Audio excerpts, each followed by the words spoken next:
বাংলার সকল মুসলমান ভাই বন্ধুদের কাছে আমার আন্তরিক শুভেচ্ছা ও অভিনন্দন।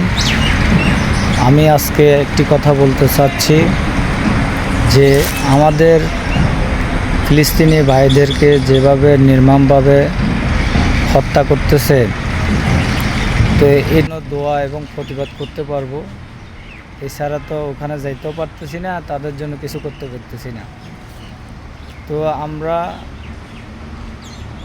ইসরায়েলের যে পণ্যগুলা এগুলো বয়কট করতে পারি। ভাইরা ব্যবসা করছে এবং তারা ইসরায়েলি পণ্য যদি ডিলারের মাধ্যমে ফেরত দেওয়া হয়, শস্ত্র কেনার মতো অর্থ থাকবে না। এজন্য আমরা তাদের মাল বয়কট করি এবং তাদের মাল ক্রয় বিক্রয় যেন